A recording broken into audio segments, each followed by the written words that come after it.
First main thing that you got to focus on is your back. So you don't want to lose your posture, and that doesn't look good, right? So roll your shoulders back and lean back. So you're not going to lie down and sleep here. So lean all the way back, and as you keep leaning back, you will feel like at one point you are going to topple and do like this, roll like this. So you don't want that to happen, right? So roll your shoulders back and slowly lean all the way back, just like this. So keeping your back strong and nice and sturdy.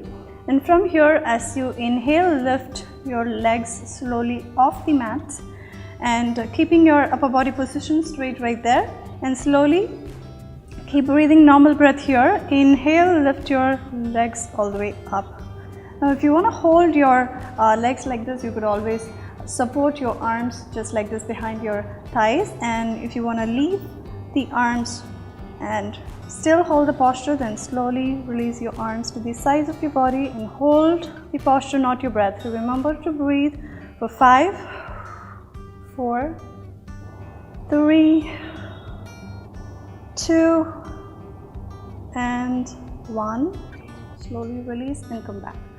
So do this posture at least once a day and try to hold the posture for a longer time.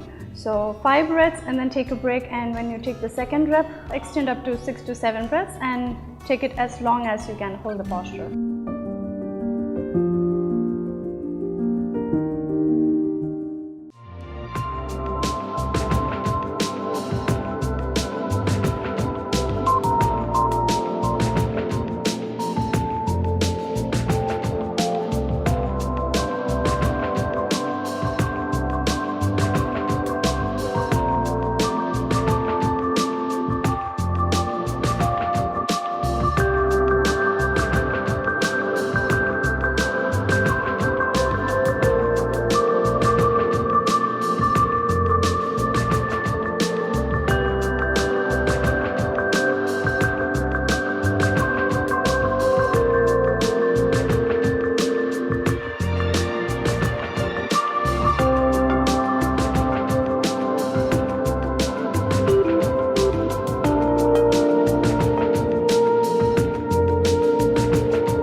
Fish pose is to stretch both your legs forward really nice. You're going to lie down on your back, but you need support, right? So for that, you're going to place both your elbows right at the back.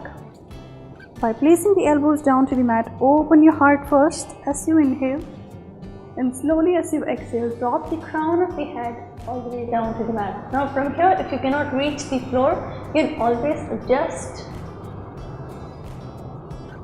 by walking through your elbows and stay here for a couple of deep breaths.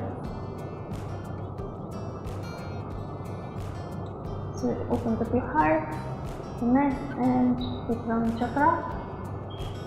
And to release the posture, just put the pressure back to the elbows. Inhale up and relax.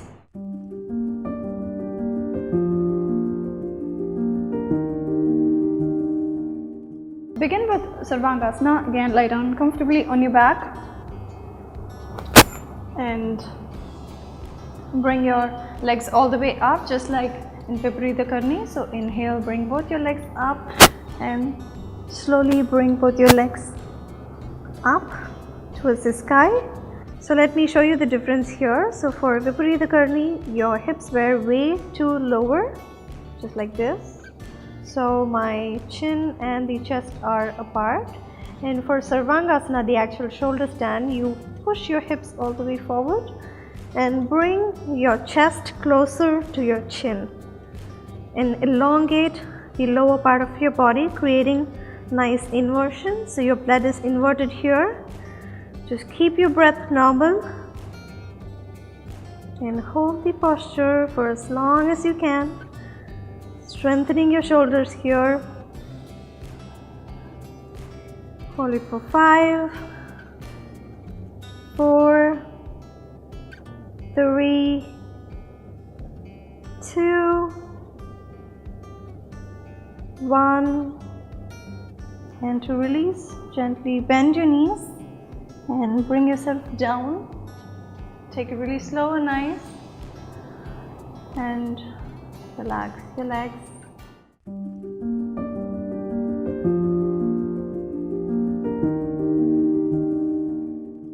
For warrior number 2, it is kind of a continuation from warrior 1, and it goes like a flow. So let's imagine that we are into the warrior 1. So again, taking care of the alignment, and from warrior 1, so just observe in 1 your hands are tall and nice, creating length in your back, and for number 2, nothing changes in your lower body. Your lower body is just grounded and stable, no movement, literally no movement. And from here, for number 2, just keep your breath really normal and bring your body away from your knee and still maintaining the knee position and the alignment, and stay here for a couple of deep breaths for 5, 4, 3, 2, 1, and release.